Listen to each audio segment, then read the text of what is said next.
This is Matt Cohen for Matt Cohen Photo Workshops. This is the second video that I'm going to make about the exposure triangle. The pictures I've pulled are all going to be about shutter speed. We'll talk about some of the other ones also as they relate to shutter speed. But like I said, all these pictures are mine from as soon as I started shooting all the way up through fairly recently, and we'll take a look at the effect of shutter speed on the pictures. What I want you to think about as you're watching these is how to read the picture, how to look at the picture and say, this didn't work because it was out of focus. This didn't work because the depth of field was off. This didn't work because the shutter speed wasn't fast enough. All those kind of things, right? To create the learning cycle, you have to be able to break down your pictures at the end of this. You can always come to me, right, with the critique and say, I just don't understand why this picture didn't work. The sooner you get to when you start looking at your pictures after you're done shooting and you see you made a shutter speed error here, you made an aperture error here, you made a focus error here, you can then go back and fix it the next time. But if you're kind of in this zone where you're looking at your pictures and you can't quite figure out why, you need to really focus on what I'm going to be talking about in these next few videos. You also need to be participating in the critique. This gets easier when you say, I know that I'm not doing well right now. I know I can do better than this.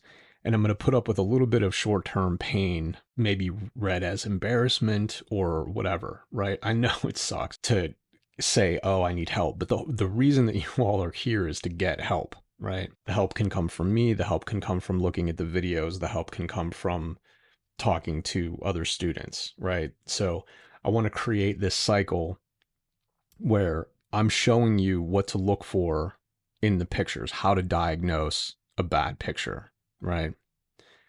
And then you look at your own pictures and you say, oh, here, I go and look at the EXIF data and say, the shutter speed was too slow here. I'm going to go fix that the next time, right? I want you to keep all of this in mind as I'm going over this. So like I said, today we're going to be doing the shutter speed portion of this. The shutter on DSLR cameras, it's a curtain, right? And it just goes up and down very quickly. It captures what's going on onto the pixels for however long that thing is open. The idea is that if you leave it open for a really long time and things are moving, they're going to be going from one pixel to the other pixel to the other pixel all the way across the frame. And you're not going to have any freezing of that action because whatever you were shooting was moving faster than the shutter was, right? This is why you can take a picture of a mountain on a tripod and leave it open for a whole second. That mountain isn't going anywhere in 1 second, right? If you had a million years exposure, it would move just, based on atmospheric forces and plate tectonics, right? But the idea is that in 1 second or 5 seconds or 10 minutes or whatever, that mountain's not going to move. But if you're shooting cars or people, anything that's moving, you want to have a shorter duration shutter. You want that curtain to be covering the shutter for, almost all the time and just open and close very quickly to let the light in to hit the sensors, right? And that makes the picture. Some people have mirrorless cameras, and right now you're probably saying, we don't have a curtain, it's just an electronic shutter. All of this is the same thing, right? You are exposing the sensor to the light that's being filtered through the lens, right, for a different amount of time. It doesn't matter how you get there, right? The idea is for sports, for action, for anything that's moving, right? 1/1600th is the minimum for really, really stopping that action. In an emergency situation, if you're in a really dark barn and you can say, I'm at 6400 ISO and all I can get is 1,000th of a second for shutter speed, you'll be able to freeze most of the action, but it won't look as good if you were at 1600. And we'll get into this. I have examples of all of this. So the shutter speed doesn't just affect stopping the action, it restricts the light the faster you go, because it's opening and closing so quickly that there's less and less light getting in there while the shutter is open. Most cameras go up to 8,000th of a second. That's very fast. You don't really need to go any faster than that for human speeds. The slower, and you can go slower than a second on most cameras, but again, the further away you get from the recommendation as far as 1600th of a second for stopping action, the more blur you're going to get in the picture, and that's going to be motion blur. Again, because those things are moving across pixels while you have the shutter open. A lot of people say, oh, wow, your pictures are so sharp. Everybody's pictures are sharp. I mean, we're shooting with, very highly calibrated gear. If you do it right, you're going to get sharp pictures. But if you are constantly at 1/500th trying to freeze action, these sharp lines are going to turn into motion blur again, because the action is moving off of the 1 pixel that it was on, and it's coloring 80 pixels and 90 pixels, and it's just getting bigger and bigger and bigger every time because you're leaving it open for so long. Sharpness comes from focus. It comes from having the right depth of field. It comes from a good lens, all of that kind of stuff. But pictures will stop looking sharp the more you go down from 8,000th of a second down to 1 second. Sometimes motion blur is what you want for panning, just to leave a little bit of motion in there. Like when I shoot auto racing or something, I'm not trying to be at 8,000th of a second, because that's going to not only freeze the body of the car, but it's also going to freeze the tires and the wheels on the road, and it'll make a car that's going very fast look like it's parked. You don't want that. So if I shoot a race car at 1600ths of a second, the body of the car is going to be frozen, but the tires and the wheels are still going to be going around faster than that. So there'll be a little bit of blur, but it'll be circular blur, and it's what you are used to seeing in pictures of cars that are going really fast. So that's actually good to have a little bit of motion blur. The faster you go when you're shooting race cars, the more you look, if they look like they're just parked there, nobody wants to use those pictures. If they want park pictures, they'll do park pictures, right? If they want action pictures, that blur in the wheels and on the tires is important to have in there, right? So you can freeze the action at different speeds. It depends on what speed the things that you're shooting are going. The car is moving a certain miles per hour as it goes by you. Those tires are going, they're moving way, way faster around to keep that car going, right? They're smaller. That's what's actually hitting the pavement and propelling the car, right? And they're just going around in circles. So that's how you either freeze it if you're too fast at 8,000th of a second, or you leave it 1600ths and you get a little bit of motion blur in there. Also, if you want to do panning, you have to be on the slow end, because at that point, the whole point of it is panning with your subject and letting the motion blur occur in the background instead of to your subject. So the slower you go on panning, the better it's going to look. And the faster you go on panning, the worse it's going to look. That's why I say start as slow as you can go on panning. Okay, so let's take a look at these pictures, because I think this is important to kind of teach you guys what you're looking for. This was at the first rodeo that I ever shot. You can see April 11th, 2007. So at this time, I would have been shooting with a D200, a 70-200, 2.8. I was at 1600 ISO, which, as you can see, let's look at this real quick. So this is 1600 ISO in 2007, right? Look at how all through here, there's just noise, right? All of it. Like this is completely in focus here, but just still so much noise. Everywhere in the out of focus areas, you can see just noise, grain, whatever you want to call it. It's gross. And this is only at 1600. I shoot at 1600 now just for the hell of it. No noise whatsoever at 1600. So this is about technology, but I had to go back pretty far to where I was shooting action slower than I should have been shooting. 1600, again, highest that I wanted to go, give or take, because of how much noise was in there. 70-200, I was at 147 millimeters, wide open at 2.8.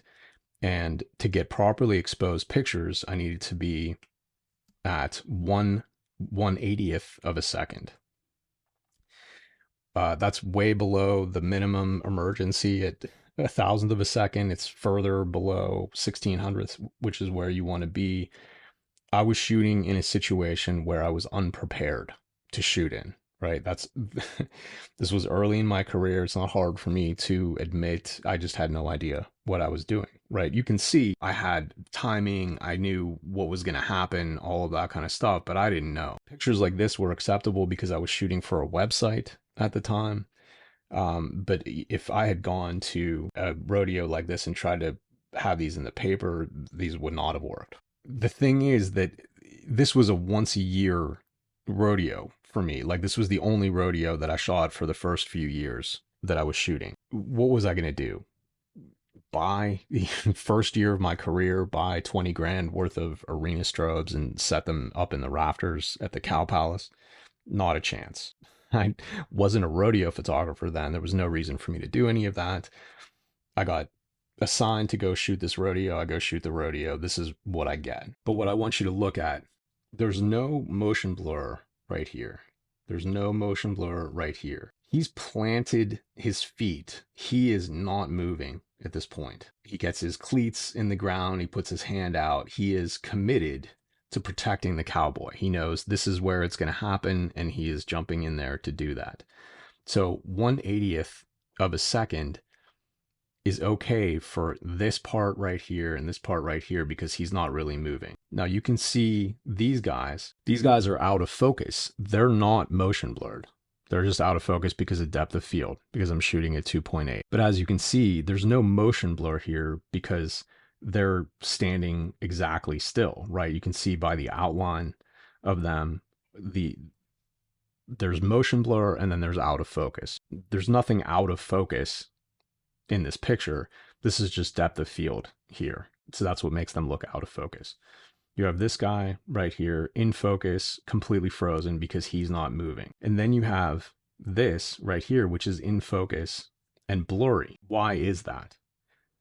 It's because it's at 1/80th of a second and he's moving as fast as he possibly can to get away from the bull. The depth of field blur is on the things that are outside the plane that we're looking on. All of this stuff is way, way far away, right? So we know that's all far away. That's why that's out of focus. Here is where the picture is in focus. Knowing that all of this is in the same plane and the same distance away from the camera, we can rule out that this is a depth of field or a focus issue right here. And knowing that it's 1/80th of a second on the exposure, we can definitely know that this is motion blur, right? Because the fringe, his legs, this part of the shaps, this boot right here, his whole body even is moving this way faster than 1/80th of a second can capture.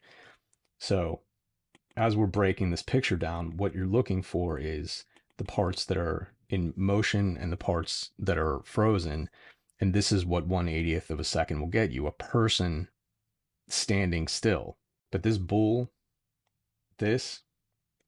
all of this stuff right here is moving faster than 1/80th of a second can freeze. That's why this picture looks like this. This was the best I could do in 2007, having like no preparation and not knowing what I was getting because I was shooting something different every day and I just went and shot it. So at this point in time, I had to say this wasn't going to be good enough. I knew that these pictures were blurry because of the motion blur. I just couldn't do anything about it. Again, this was something that I shot once per year. Follow my thinking here. If you're going to the same place because it's close by and you're shooting like this, what are you going to do? Maybe you can get more than 1600 without noise. Let's say you can go up to 6400. But let's say it's dark enough in there that you can't ever get above 500th of a second on your shutter. Your pictures are always going to have motion blur in them. There's no way that you're going to be able to freeze everything because the bull is going at one speed, the rider is going at one speed, the fringe, the shaps, people running, people standing still are all going to be going at different speeds, and you're never going to have a fast enough shutter speed to be able to freeze all of that. It's really important that you understand the difference between me going somewhere once a year and being mostly unprepared for it versus basing everything that you shoot, or almost everything, or 6 months out of the year, or something like that. If you're shooting in a place like this, it's going to be impossible to get good pictures. I don't say this lightly. I really don't. This is why I don't shoot this rodeo anymore, even though it's one of the closer ones to me. I can't make good pictures in here without installing $20,000 literally worth of lights, spending a whole day putting them up and testing them, spending half a day tearing them down. It's not worth it. It's just not worth it. If I had an assignment that was going to pay me X dollars and, I knew I was going to get that money one way or the other, then okay, then we'll talk about it. But you can't expect to buy really expensive lights, go somewhere and shoot where the light isn't good, and then expect to make that money up in sales. If the event was big enough, it wouldn't be being held in a place that didn't have good enough lights. This is a hard truth, but I need you guys to really understand that what we deal in is light.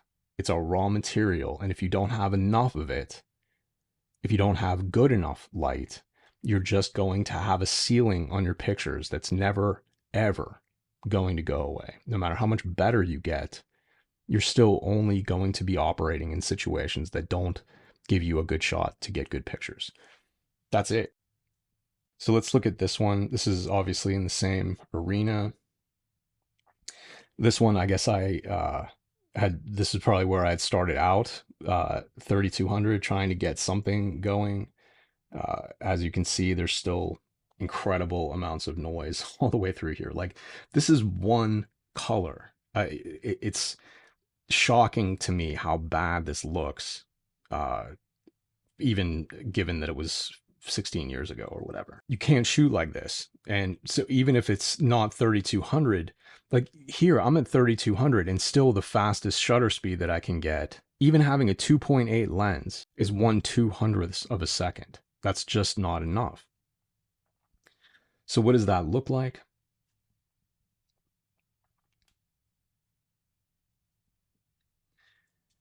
So the bull's face and the hoof, like these two hooves, are relatively frozen because it's pushing off of its back feet and the energy hasn't fully transferred through yet. So these things are like not moving quite as fast.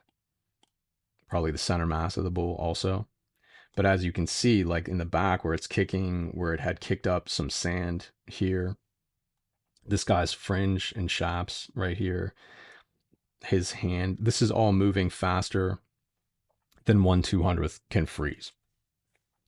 We do a background check again. This is all as it should be, right? Because these people aren't moving, the seats aren't moving, the fence isn't moving. All of that stuff is frozen because it's not moving either very fast or at all. It's out of focus because of depth of field, right? The focus is where it should be, here, here. This is just moving faster because he's getting thrown off the back of the bull, and the front of the bull just isn't moving quite as fast. If you just look at this picture overall, it's not just the noise, it just doesn't look good at all. You have things that are moving and your brain wants them to be frozen. That's like the foundation of sports photography, is that you freeze it unless there's a good reason not to freeze it. It just doesn't tell as good a story, because like you could say, oh, well, it looks more chaotic or something like that. Fine, but it doesn't make me want to look at it at all. You want all of this stuff in here to be frozen. It's irritating for me. Like, I feel myself getting irritated right now looking at this picture, because I put myself in a situation where I just wasn't going to be able to get it done given the gear that I had and the light that I had. I just don't recommend shooting like this. The best case scenario is this frozen, but you can tell the overall quality of the light is just not good. This is what happens when you crank up the ISO. This is what happens when you shoot somewhere that has off-white lighting and not enough of it. You have spill going all over the place with the light hitting the stands and the fence and all that. If you don't go out and find better light, you're going to be constantly making pictures that look like this, even if you could have gotten 1,000th of a second shutter speed, it still would have looked like this, and it just looks dingy and grimy, and I just don't want it. This is why I don't shoot in places like this, and this is why I suggest that you don't either, because again, there's the limit is the light that you're working with, and there's nothing you can do with this light. So this was the next year, and at this point in time, the D3 had just come out, which gave me a lot more ability to crank up the ISO. As you can see here, this is at 2200, and there's very little noise in here relative to what we were looking at, at 1600 on the other pictures, right? Huge difference as far as that goes. But it's still not very bright in there. And as you can see, I'm shooting with the D3, which is at that point a newer generation. I'm shooting with the 200 f2, which lets in a whole stop more light. And the best I could do here was 2/50th of a second. Again, not fast enough. We're looking at this picture, and you can see right away his face is in focus and completely frozen there, right? Hat, his vest, his riding arm right here, as opposed to his free arm, which is swinging around and moving, right? So let's take a better look at that. This whole arm is by nature, because he's a bull rider, it has to be away from his body. He doesn't want to touch him. He doesn't want to touch the bull. He just wants it to be free, right? That's how you finish a ride. This arm is moving, and 1/200th of a second is not enough to freeze it. You can tell, right? It's just not sharp. You can tell that this arm right here is completely frozen. This arm isn't moving relative to his body. Like, he's locked in there, right? He's got a good grip on there. He's keeping this arm right next to his body. So all of this stuff right here is moving at the same speed, which is basically 0 relative to the shutter speed. Other than like this part of the bull right here, like the bull's head is moving, legs are moving back here. Everything that's going on back here is fine because they're not moving very much, but at f2, so they're out of focus because of the depth of field. There's no motion blur back there. It's just depth of field blur. So this picture would have been fine had I been able to get 1,000th of a second. You can see even kind of like, there's a good part of the bull that's not moving, right? It's kind of hanging up in the air right there. But again, you can't freeze it to the level that you want and get sharpness. Look through here. You can tell this bull's head isn't moving very much, but it's enough to rob you of that sharpness right here. And that's motion blur. It's not focus blur. So these are the things that I want you looking at when you're looking at your own pictures, when you're looking at my pictures, whatever. Where is the blur coming from? Why is it in focus? Why is it out of focus? And if you don't understand this, then give me an example, send it to me and say, tell me what's going on in this picture. Send it into the monthly critique, email it to me, whatever you want to do, right? I want everybody to understand how to break down pictures like this, because you won't be able to learn enough to make sure that the pictures that you made that weren't good will be better the next time. If you think, oh, I just need more shutter speed, but your problem is depth of field, or if you are looking at it and you can't tell if something is in focus or out of focus, or motion blur or not motion blur, you're not going to have a very good chance to do better the next time out, because you're just lost. You don't have that kind of traction to be able to make the changes and say, oh, this looks better. Let me make another change. This looks better, right? You have to be able to trial and error your way through it. And if you don't know what you're looking for, it's very difficult to do that. So let's take a look at this one. Again, D3, 2800 ISO, 70 to 200 at 2.8, and 1/320th of a second. 3/20th of a second, these are all going up in shutter speed. So this is the fastest one that we've looked at so far. This is also a trickier one to look at because we have motion blur, but also depth of field blur. So how do I know? This bull's head not really moving. You can see there's very clear lines around the outside of it, but it's very soft right here. That's out of focus because of depth of field. Where's the focus? It's on his hat, right? His face right up here. You can tell that because there's very sharp lines. You can also see all the details of his face, of his hat. Let's get a clearer look at that, right? Um, it looks bad because 2800, is still fairly high, but that's in focus and not moving around because his center mass, again, if you look at his arm right here, this is closer than his face. So with the shooting at 2.8 from this distance, you can see this is, again, in focus and not moving. This is a little bit out of focus because it's a little bit closer. Than you get to his vest. This is in focus. And because his arm and his body are locked in like this, there's not any motion really to speak of there. No motion to speak of here. But if we look out at the end of his arm, his hand is definitely moving back and forth. So there's motion blur there, right? So like I said, this is a complicated picture because you have to look at it very carefully to see exactly what's going on. 3/20th is just not enough to freeze like stuff like this, right? The hooves here, the hand here, the snot that's flying through here. This is not fast enough for that. But as you can see, like the depth of field, the only focus point is in here. Then you have motion blur on his hand. This part is out of focus because it's too close. You can see how much further back his chest is from where the bull is probably 5 feet. Then you have the legs back here that are still on the ground. So they're frozen, right? Because they're not moving very fast.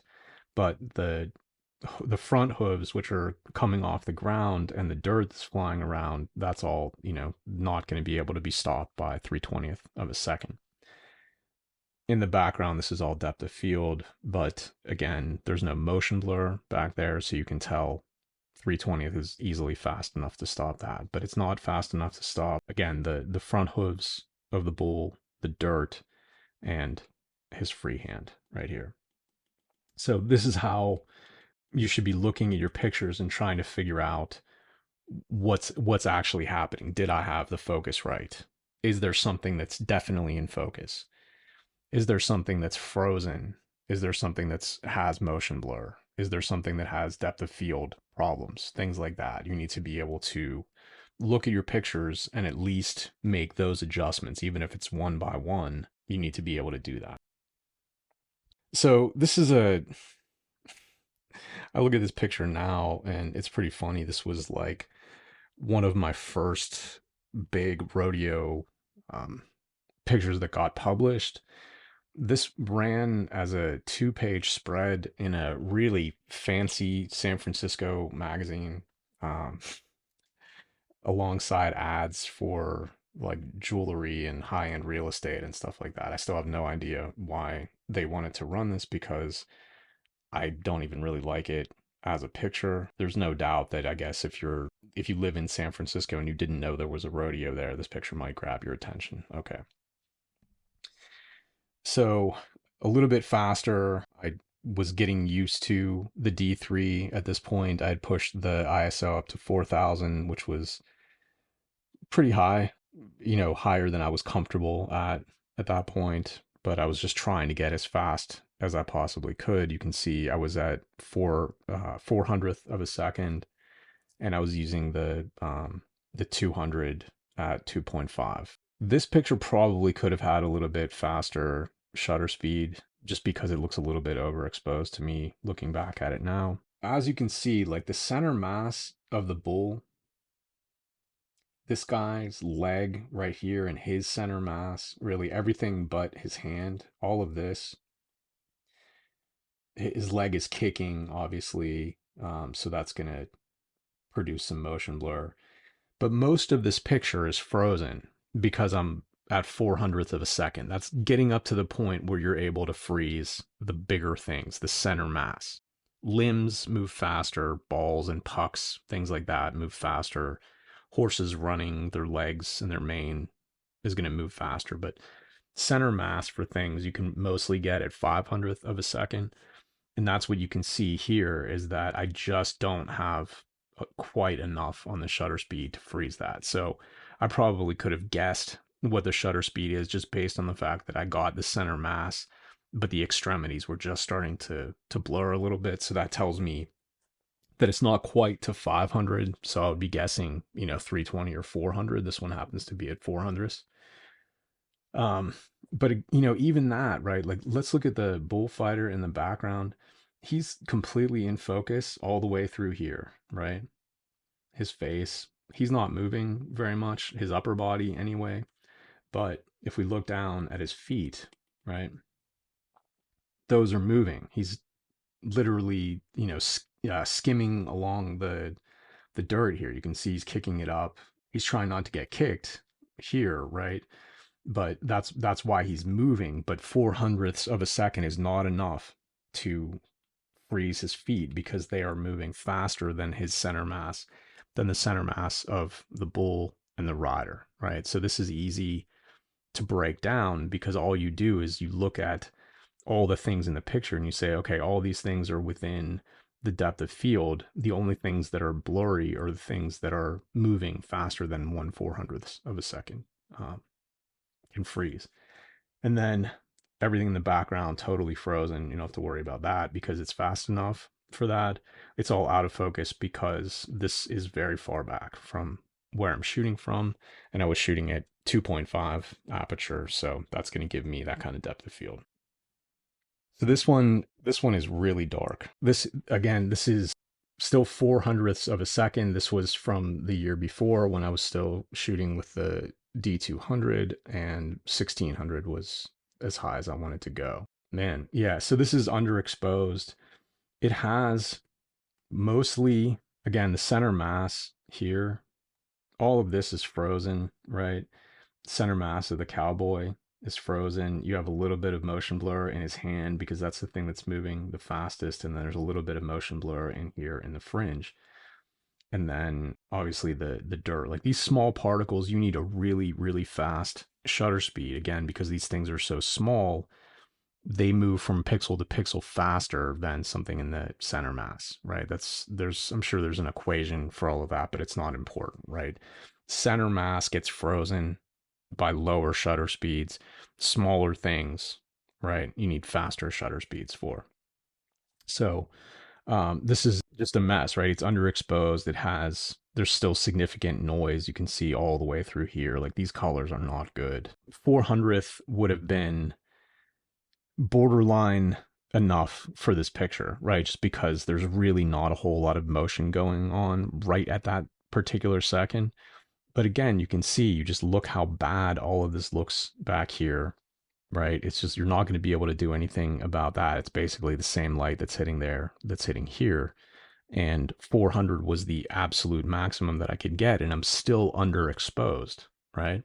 This is why I don't shoot in places like this, because there's just no good options. Because you're either going to have dark pictures that you have enough shutter speed maybe to freeze something, or you're going to have properly exposed pictures with a ton of motion blur in them, and I don't want either of those. I want to take myself to places that I at least have a chance to give myself good pictures. I'll drive a lot to get to it rather than having to shoot like this. And I would encourage you to think about whether or not your photography would be better off if you did the same. These first few, these were all from the Grand National Rodeo, which for an indoor arena has fairly, I don't know. I mean, it's bad, but it's not practice barn kind of bad, right? It's still an arena. This is a practice arena that I shot at a few times, testing out some things. Man, it was dark in there. So this is with a D3 Also, I'm at 6400 ISO and 2.8, and still the fastest shutter speed that I could get is 500ths of a second. Um, and it's underexposed still, right? This is just like if you look at skin tones, right? Too dark. You need more. You just need more than that, right? This should look white instead of looking brownish yellow. So that's how you know it's underexposed like that. At this point in time, I was better with the D3. I knew how to operate it at higher ISOs without getting the noise, whether it was nailing the exposure or using the right kind of in-camera noise reduction. I just built up my confidence from where I was only happy at 2200 or 3200, and I was able to, in a few years, not in a few years, but this is a few years later, I was able to shoot at 6400 and not really worry about it very much. um, so as you can see, like we were just talking about on the last one, the center mass all the way through here, all the way through this guy, all the way up to just the tip of his hand, right? Just the tip of this rope here. Um, yeah, these are all frozen, right? This right here, the this is out of focus because of I was focused on the cowboy, so this is too close. This is outside the depth of field. All of this stuff is outside the depth of field. That's not motion blur in the bull's head. That's out of focus. You can tell because all of this right here is, it's still right. It's in focus because it's a little bit behind where the face was. So the face is sticking out of the depth of field. The hooves and the cowboy, all of this are inside the depth of field, right? So 500ths of a second was enough for the whole bull and the rider, except for the hand, is basically how that goes, right? But if we look, like, let's look down here, see how this is like a cloud of hazy kind of sand instead of having like individual bits of it, right? That's because these are moving faster than 500ths of a second is able to freeze. So it gives you that cloud. And there's nothing wrong with that per se, but I like to have pictures where when you're freezing action, you're really, really freezing the action. So this one's outside, but also at 500ths of a second. This was a arena that had very inconsistent kind of lighting. So I was at 4000 ISO just trying to figure it out, right? Even 6400 was giving me trouble here. And this one is one of the ones where 500ths of a second is pretty much enough, because this picture by itself, there's nothing wrong with it. It's not edited or anything, or white balance or exposure. This is just the raw picture. But let's look at what 500 gets you here.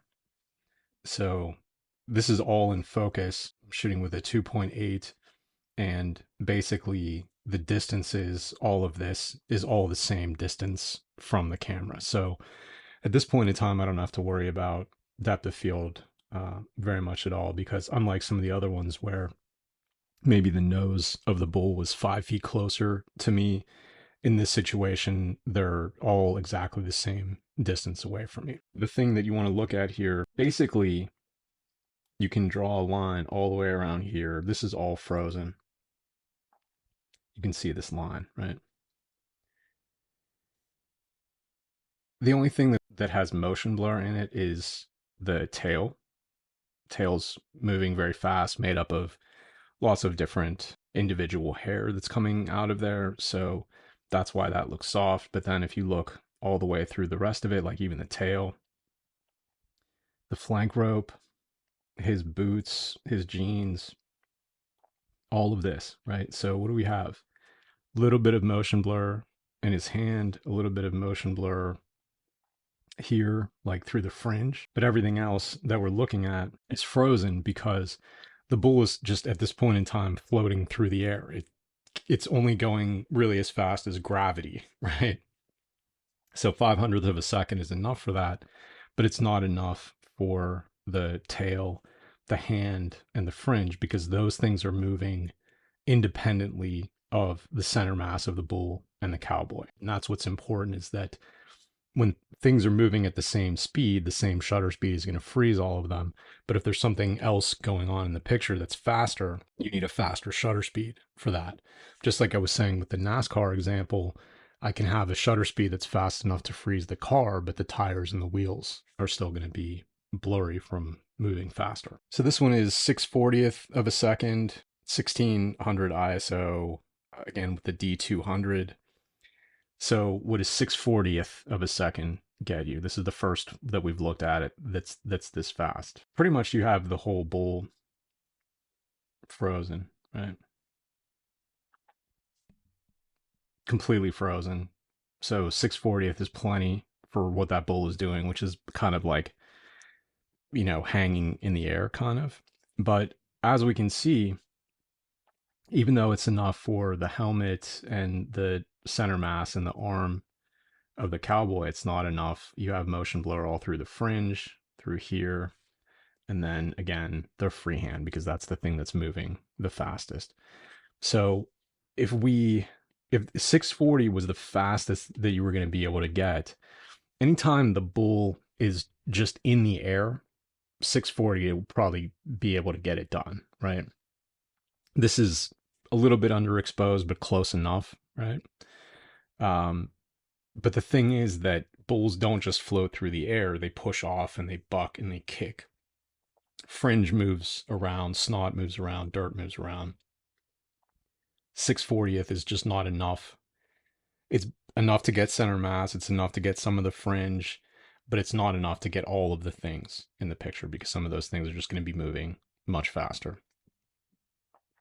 So this is in an outdoor arena, and I'm shooting from up top, kind of where the lights are. You can see the light is coming straight down on top of this. This was also at 6/40th of a second. I was at 3200. I think this had gone out into the maybe the darker part of the arena.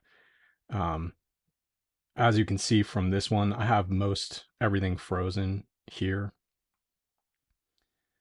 There's just not a whole lot of motion that's going on. The bull is planted. You can see there's a little bit of motion blur as it's kind of going through the dirt there. Let's take a closer look at that. Yeah, you can see how like the hoof is frozen, but there's dirt coming out that makes it look softer because it's moving faster. But all the rest of this, right, because the bull is planted, there's no motion here. It's not moving forward at this point. It's planted its feet. It wasn't kicking at all at this point, and he's just kind of coming off the back end. So 640 is the only kind of blur that you can see is like the fringe that's covering up his hand right here. Maybe a little bit of this leg, but this leg right here is completely frozen. You have a little bit of motion blur in his hand, but this arm is frozen, and then all the rest of him is frozen. So again, 640 was kind of like the borderline for some of these pictures where things weren't moving very quickly. You're getting the center mass, you're getting most of the details, and here and there, if there's a detail that's got some motion blur in it, it's not the end of the world, but I don't shoot like this anymore. As you can see, all of these pictures, these are all over 10 years old, right? So this one, I have no idea what happened here. This could have been like this was early in the rodeo. I probably just was shooting behind the scenes and then just kept the same settings or something. That's kind of what it looks like here. Shooting this close with the 780-200. This right here is not motion blur. This is focus blur. It's just because he's in focus, and there's, again, probably 5 feet in between here and here.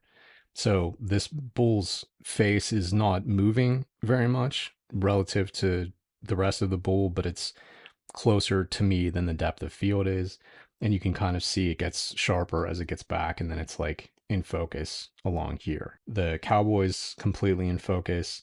And the only real motion blur is a little bit here, like at the end of the fringes, right? And again, his freehand.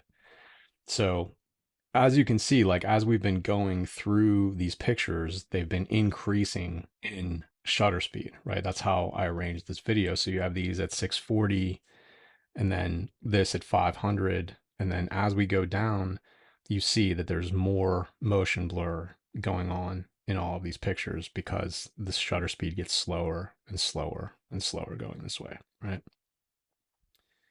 So let's go to this one. And this one is also at 640. Again, no idea why. Like sometimes I can, be jumping over something or running away from something and can mess up the controls and knock it, a couple stops one way or the other. I should not have been at 640th of a second here. There's plenty of light. I was only at 200 ISO. So anytime you're fighting for shutter speed, right, when you can't get to 1,000th or 1,600th, you want to look at your ISO and say, why wasn't I giving myself a chance? 200 is the one of the lowest. I think it might have been the lowest on the D3. So I should have been much higher. I easily could have had 1,600ths of a second on this with ISO 800 or 1,000 or something like that. So there's no reason to have been in these settings. It's not going to be a failure every time, but to me, this is just an easy mistake to look by because, yeah, 95% of this picture is perfect. Mud, this is all frozen, but you have the bull's leg that's kicking here. You have the tail that's kicking here. You have his free hand back here. Those things should be frozen, and this picture would look better if they were frozen. This picture looks, if you can't see the difference between how this looks down here with where it's like nice and frozen and how it looks back here where it's motion blurred. This is what I look at when I'm looking at details in pictures. Is all the action frozen where it should be? Is the focus where it should be? Is the picture balanced? All of those kind of things play in. But if you're leaving just like a little motion blur here, that's sloppy. And it's either avoidable by changing the settings or it's avoidable by going to a place that has more light. I didn't have any excuse here at all. I still don't even know. I'm just guessing that I bumped it or something, but I don't know. But I had plenty of light to have made this picture the way I wanted to, and I just didn't do it. So I have to learn from this. I still do this sometimes. Like when you shoot in manual and you just assume that you haven't touched anything or whatever, and you start shooting until you notice, until you look at the back of your camera and figure out, oh, I screwed this up. The camera's not compensating. You've told it to be in manual, so it's going to stay in manual and give you whatever exposure you said. This picture is properly exposed, but I needed higher ISO so that I could have a higher shutter speed. There was just no good reason for me to do this. So I have to learn a lesson from all of this. And, this is what I'm telling you to look for when you're looking at your own pictures. This one's really easy to see. Another one at 640 and 200 ISO. So again, not really any good reason for it to have been like this, but let's take a look at it anyway. So 640 is plenty to have frozen him. He's 100% in focus. Like there's no question about it. Frozen action in focus. That's the good part of the picture. The bad part of the picture is everywhere else, because not only is there motion blur because the bull's head was moving, but it's also closer to me by 5 feet than his face. So this is out of focus and motion blur. And all of this dirt back here, because the shutter speed wasn't fast enough, it just looks soft instead of looking crisp, frozen, sharp. These are the kind of things you should be looking at. This one's at 1,000th of a second. So this is the first picture that we're going to be looking at that meets like the emergency kind of minimum. This was made with a D5. This was made at Gilroy at night, which has tough lighting. It's not impossible, but you're definitely shooting at the margins of what you're trying to do. So ordinarily at night there, I shoot with like a 1.4 lens or a f2 lens so that I can have that extra stop of light. I can push it up to 6400 and I can get 1600 on my shutter speed. This was made underneath the outgate. So this is where I lay down underneath the fence, shoot with a wide angle lens, in this case at 24 to 70. I don't want to be at 1.4. If I shot my 24 1.4 here, I wouldn't be getting very much in focus at all. So when I do pictures like this, I want that 2.8 that gives me a little bit of extra depth of field, but is still pretty fast. So this was a fairly decent combination for what I was trying to do. As you can see, there's not a whole lot of motion blur here. Even these little particles of dirt that are flying up are pretty much frozen. It's freehand, pretty much frozen.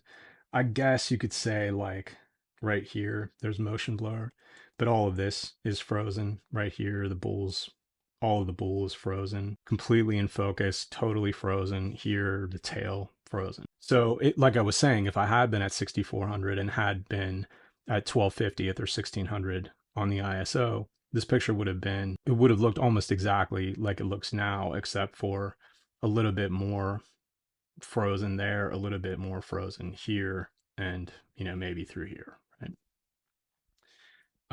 It's important to know what those things get you. I made a compromise here because I was trying to do basically this and it worked out. But do I shoot the majority of bull ridings at 1,000 on the shutter speed? No, I want to be at 1250th or 1600. So this is the same. This is the same exact night. So same conditions, just looking to the left instead of kind of straight ahead here. This is still at 1,000th of a second. This is like everything was the same. I think I just zoomed out. So instead of being towards the wider end on the other one, I'm towards the longer end on this one. But the same, 1,000th of a second is going to get you the same look, whether it's, at 33 or at 70, right? It doesn't have any effect on that. But what do we have here? The center mass of the bull, all of the rider, even the fringe and the hand. This is all good enough. There's a little bit of motion blur, a little bit of motion blur here. Not worried about that, right? But again, I'm shooting at 1,000th of a second. That's bare minimum emergency kind of shooting. You have to make sure that you're getting into situations where you can get a faster shutter speed than that. So I could have, right? But the way I was shooting, I wanted to have 2.8 instead of putting on a lens that let in more light, right? That's a compromise, but I made that knowing going into it. So this one's getting up there a little bit more, 1/1250th of a second, shooting at 6400 ISO and f2, right? So there's still not very much light here. It's coming pretty much directly down from, you can see like this is a light pole here. So this light is just coming straight down on here. And then there's probably another one like right behind me coming in like this, completely frozen center mass of the bull. Even the hooves there have a little bit of motion blur here in the tail, but he's floating through the air. So he's completely frozen. Even his fringe, maybe a little bit here, it's out of focus, but all of the rest of this is frozen enough, right? And then you have depth of field. That's why all the background is out of focus. There is depth of field blur there, but the only motion blur is a little bit in his shaps and a little bit in the tail, right? Because as we've been going through these pictures, going up and up in the shutter speed, which is resulting in fewer and fewer portions of the picture being motion blurred. Here's another one at 1250th of a second. This one I was set up differently. As you can see here, I was at f4. All the rest of these have been lower than that. This is another one from underneath the outgate. The reason I was at f4 was to get a little bit more depth of field. As you can see, this bull it's stopped on its front feet at that point. The center mass of the bull is completely frozen. the rider's legs and boots, and pretty much the fringe is frozen. What's not frozen, the bull was in the process of kicking exactly at that second. There's definitely some motion blur there, and then in the tail. This doesn't bother me because there's no motion blur, there's no any kind of blur down here, right? This all looks really good.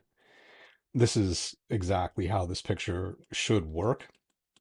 It didn't need to be any faster, but that's because of the way that the bull was kicking relative to the camera, right? There wasn't a whole lot of motion at this particular second. The only thing that was moving very fast, the hooves and the tail. This one is also at 12/50th of a second. This is a much different kind of picture. Also, it's at 1.4 and 2000 instead of 4000 and f4. So pretty big difference there. There's not very much depth of field on this one. I got really lucky on this that everything was happening the same distance away from the camera. So even though I was at 1.4, you can see the bull's face is completely in focus. And this part of the rider, like because we're at 1.4, this is starting to go out of focus, but it's fine for this picture. He's all the way up at the top and he's not unrecognizable. And the bottom of the picture more than makes up for that. 12/50th let me freeze the center mass of the bull, most of the rider, most of the fringe, but you can see here it didn't freeze this dirt coming off of the top of the bull. There's also kind of a hazy look here because there's also dirt flying through, and then you have the snot coming out of the bull that's also not 100% frozen, which is fine. This picture more than makes up for it because I filled the frame, used shallow depth of field at exactly the right second. They were coming across the frame, so everything is in focus that needs to be in focus, and I had just enough shutter speed to freeze everything that was important. This is the first one at 1600ths of a second. Again, if we go back and look at the chart from before, 1600 recommended speed for stopping action, right? That can be seen when we look at this picture. So 1600ths of a second, f5. I was even stopped down more, trying to get as much depth of field as I could get without having the background look like it was at the same distance, as the bull and the rider. And then 2500 ISO. The key one here is the 1600ths of a second, because let's look at what that makes the picture look like. This freehand isn't blurry at all anymore. 100% in focus. This horse was kicking at the time. Both hooves are not subject to motion blur here. You have all of his fringe and his shafts, all of this. You have the front hooves and the face of the bull. You have him. No motion blur in here, right? This is why it's important to get 1600, because if you don't, things start dropping off. You have less and less that's not subject to motion blur. So we saw this one, there is motion blur certainly in the dust that's coming off of the bull and the snot. This one in the tail and the hooves, some fringe here, the tail likewise, right? We can go back through all of these and see the parts where there was motion blur going on. But we come to this one and it's 1600 and there's no motion blur. And that's not to say that 1600 is the magic number for everything. If you're shooting baseball and a baseball swing is going to be faster than that, a pitcher's arm coming forward is probably going to be a little bit faster than that. But for what we're talking about here, 1600 is the number that you're looking for. And it's not a number that I just pulled out of thin air, right? That comes from going through and looking at all of my pictures and saying, yeah, I like the ones that have a faster shutter speed. And it seems like, to me, every time I'm at 1600 or faster, I'm not having to worry about motion blur. So that's how that happens. This one, a little bit higher ISO because I was in a darker arena, but I was also shooting at f2. Again, 1600 on the ISO. Froze, the bull, center mass, all of that, all of him. Maybe a little bit of motion blur because his foot was skidding through the dirt right here. Maybe, right? But not significant. And then as you can see through here, you can see all of the tiny little bits of dirt. You have the shallow depth of field back here because it was f2. 5000 ISO in a situation like this, where there's enough light getting on my subject and I don't have to worry about cranking it up too high, that ends up being a good picture, right? I wouldn't want this picture if this bull was blurry from the motion. I wouldn't want this picture if you couldn't see the individual particles of dust. That comes from being at a fast enough shutter speed. Here's another one at 16 hundredths of a second. This is 85 1.4, so very, very shallow depth of field. This is the kind of situation that can get you into trouble if you're trying to break down your pictures, because it's not going to be quite as clear what is motion blur and what's depth of field. At 1600, there shouldn't be very much motion blur, and there really isn't in this case. The only thing that I would say is motion blur is this dust back here. This is out of focus because of depth of field, because it's further away. I have the front side of the bull, like all of this up to here. You can see his arm at the top is more in focus than his hand is. That's because his hand is going away from his body, away from the distance that all of this is in. You can see like how the side of the bull is, plus here there is no motion blur, nothing significant except for the dust. In this case, you can see center mass plus all the limbs, hooves, the fringe, all of that kind of stuff is not subject to motion blur. And the depth of field is helping here because you have a bullfighter in the way, a gate man in the way, and gate men behind. So this picture, if this had been at f4 or something like that, probably wouldn't have looked very good. Another one at 1600, this again, 85 1.4, so pretty narrow depth of field.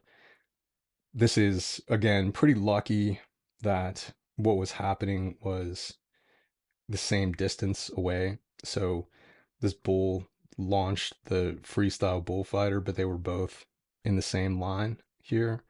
So all of this stuff is in focus and there's no motion blur, none, right? Even his hat, which is in the process of flying off of his head, all of that is completely frozen. And the idea is you get in here and you realize, even if you're not shooting with a 1.4 lens, there's still enough to work with here. My ISO was very low at 2000. I could have easily doubled that to put the aperture up. I could have put it at 6400 and still been okay, maintaining that 1600ths of a second, because I would prefer to have the frozen action, and I'll put up with a tiny little bit of noise at higher ISOs. I'm not talking about going up to 25,000 ISO or something like that, but going up to 64 is plenty. And so I would keep the shutter speed at 1600s and move that ISO up until it became a problem. This is 2000th of a second. There was, I guess, a good bit of light here because I was at 250 on the ISO, 85 1.4. The thing that you get at 2000 that we didn't get at 1600, look at all of this. All of these dust particles are dead frozen, all of it. So the focus is like right here. You can see that this isn't motion blur at all. It's just, I'm shooting at 85 1.4 and the focus is up here. This isn't motion blur. It's just out of the depth of field. So we can see that it's focused here. It's focused through here, his chest, but not his shoulders up here. And it looks like we have his glove, right? But then his knee and his boot are further away and this fringe is further away. So this isn't motion blur. You can see every little piece of the fringe that's flying off of here. That's outside of the depth of field. So again, the reason that we're looking at all of these pictures is to show the effect of the shutter speed on what the action is, but also keeping in mind what the aperture is, what the lens length is, and if we're getting something that might be motion blur, or it might be out of depth of field blur, you need to be able to pick those things out. When you have a shutter speed 1600, 2000, 2500, you're not going to have to worry about motion blur. So this one is one stop faster at 32 hundredths of a second. Again, this was very bright. This is middle of the day bright, 100 on the ISO and 1.4 on the aperture. So very, very shallow depth of field. This was very easy to tell what is motion blur and what is depth of field blur. So pretty easy to look at this and say he's out of focus, but he's also very, very far behind where the bull's face is. That's why he's out of focus. So that's all depth of field. This light back here not moving, depth of field. You can see his chaps and his fringe, no motion blur. It's just out of focus because he's so much further behind the bull. But you look down here to where his boot is, that's the same distance. That's in focus. This in focus, this in focus, and then the horns in focus inside the depth of field. And there's just nothing that you could point to here and say that it's motion blur, because even these spots that are coming off of here, this bit of snot that's coming off of here, all of this, even the whiskers on the bull, all of that is completely frozen. That's the power of being able to be at 32 hundredths. The thing is that that's only for really, really bright days. This one is faster at 4,000th of a second. There was plenty of light here. I'm at 100 on the ISO and 85 1.4. That's letting a lot of light in there. Obviously no motion blur here at all. Like, we're not going to see that for the rest of this. Frozen, frozen, frozen, in focus, all of this kind of stuff, right? So that tells us that this was inside the depth of field. Obviously these guys, the crowd, this room up here, and this bullfighter here outside the depth of field. But because I'm at 32 hundredths of a second, there's nothing moving here. I'm plenty fast enough to have frozen all of the action that I need to. This one's also at 4,000th of a second. This one is just a picture that would not be as cool if it wasn't for such a high shutter speed. Would you have gotten him hitting the dirt? Yes, you would have. But these individual pieces of dirt that are flying through the air like this, his shafts being as clear as that, it just would not have happened at 1,000th of a second or 12/50th or something like that. There just would have been kind of like a fine haze going through here, and these would have looked like, they just would have looked bigger because they'd be stretched out, because they'd be moving, and they'd look like they were soft again because of motion blur. But here everything is frozen, right? And it just looks like, I don't know, like you just can't freeze anything more than this. And that's why this picture ends up being as cool as it is. It's crisp and sharp everywhere, because even though I'm using shallow depth of field, everything that needs to be in focus is in focus. There's no motion blur whatsoever, and everything just looks so much sharper because nothing is creating blurriness except for the depth of field, and that falls off so quickly and turns into this really nice kind of out of focus area back here. And over here, you can see these are like individual hairs that are flying off of the bull's body, right? You don't get those unless you're at a very, very high shutter speed, even higher than 1600. Do you need to go for this picture every time? No, there's not always enough light to shoot at 4,000th of a second. When you can, when you're shooting for tiny little details like this, having a fast shutter speed makes these kind of pictures look much, much better. It's another one at 4,000th, and it's kind of like the same thing that we were talking about on the other one. These are individual hairs that are popping off of the bull's back because of the bull rope. This bull is out of focus, but that's because it's out of the depth of field. From his shafts all the way up to him and his hand behind it, all of this, and his leg, these are all in focus. So I'm not super worried that this part of the bull isn't in focus, because just look at how frozen each of the fringe is on both sides. That's what I'm looking for. You don't have to shoot, again, every single picture like this, but this picture is made because of that fast shutter speed, completely freezing everything down. This one's at 5,000. We're at the point of diminishing returns here. There's not really anything that's going to be frozen here that wasn't frozen on the other one. There just happened to be a lot of light, and it was bouncing right off of the subject and right back to me. But this is another picture where you would look at this and people would say, oh, your pictures are so clear, they're so sharp. That's because I'm shooting properly, right? It's not, I don't have access to gear that other people don't have access to. Shooting a 70 to 200 2.8, shooting a 24 to 70 2.8, these are lenses that most people have who shoot action. Yeah, at times I'm going to shoot with a wide aperture lens and I'm going to be able to do things like this and like this with depth of field. But this picture really doesn't have anything to do with depth of field. I'm shooting wide angle, 24 millimeters and f4. So look at what 24 f4 gets me. I can read the scoreboard in the background. I know that's a Ford logo. I know that that's the logo, or that's the name of the Ford dealer in this town. I can see these sponsor banners. I can see the judge back here. I can see the speaker. So f4 at 24 millimeters is going to give you, pretty much unlimited depth of field. Everything is going to be in focus. Because I was at 5,000th of a second, I completely froze the subject, the rider, and the bull. This picture looks sharp and clear because there's no motion blur in it. And also because there's no blur of any kind in it, because I was shooting stop down a little bit and pretty wide. This picture could have been made with a range of different settings. This one worked out the best given the amount of light and trying to show a little bit of context, like how high he was relative to the rest of the arena. This one is 1/6400th. I think this is the last example that I pulled. There's, again, not very much difference. At this point in time, you're not trying to stop more action.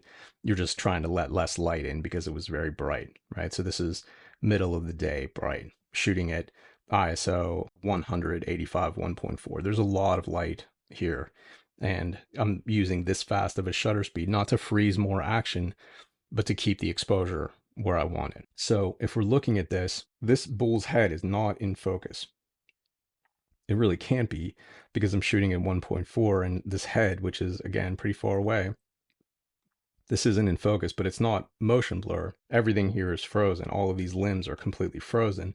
Some of them are out of focus because they're different distances away from the focus point. But we're looking, everything, the horse's tail, all of the different hairs coming off of the tail frozen, all of the shafts and the fringe, all of that kind of stuff, his head, his free hand. Even the guy running is out of focus because he's out of the depth of field, but he's also frozen. There's no motion blur on this guy. There couldn't be. He can't run that fast, right? You can see in the flags back here, no motion blur there. They're just depth of field. They're out of focus because of that. So anyway, I'm going to just kind of scroll backwards through here so you can see how the pictures look as they get less fast, right? These are still at the very, very high end of the shutter speed spectrum. So you have those fine little bits that are frozen, right? But as we go down a little bit, this one is 2000 and you can still see those individual hairs and pieces of dirt and the fringe, all of that kind of stuff. This is where, when you get down here to 1600th and 1250th, where you have just a tiny little bit in the dirt, right? Here again in the dirt that's coming off of the head of the bull and between the chest of the rider and the bull. This one in the tails and the feet. So we're down to 12/50th of a second here, 12/50th here. So again, a little bit of haze because of the dust, but all of the major stuff is frozen. Here we're getting into a little bit more motion. Here there's definitely motion. Here the legs, way too much here. This was 640. So now we're way below the recommended speed, and all of these pictures have motion blur in them. You can say, oh, well, Matt, you became a much better photographer. Yeah, but part of that reason was double and triple checking. Oh, did you knock the camera out of alignment or something like that? And push buttons that you shouldn't have pushed or something, right? I used to make those kind of mistakes even when I had enough light. So there's enough light to have done whatever I wanted to in these two pictures, right? But I just, for some reason, had the wrong settings. Either I picked up a camera from shooting behind the scenes, or I bumped it, or I was just not paying attention, right? That doesn't happen anymore. So as we're going backwards, these pictures are mostly more problematic because they have motion blur in them. They're shot in situations where I just wasn't prepared because I had to crank up the ISO and still didn't have enough light to have the shutter speed where it was. So, as we looked at this going forward, the pictures got better. As we looked at it backwards, the pictures got worse. All of these pictures, it was because of the shutter speed. So hopefully this makes sense. I'm going to do 2 more videos on this. I'll have a sensor effects that'll show what noise looks like and how you can know if you're okay or if you're not okay. And then also obviously aperture, where I'll show what different depth of fields look like. So anyway, this is all part of the exposure triangle series that I'm doing right now, trying to get people up to a basic level of competency where they can go out and get reasonably credible pictures and not have to worry about settings. I want you guys making pictures, not dialing things in. This has been Matt Cohen for Matt Cohen Photo Workshops. Thanks for watching.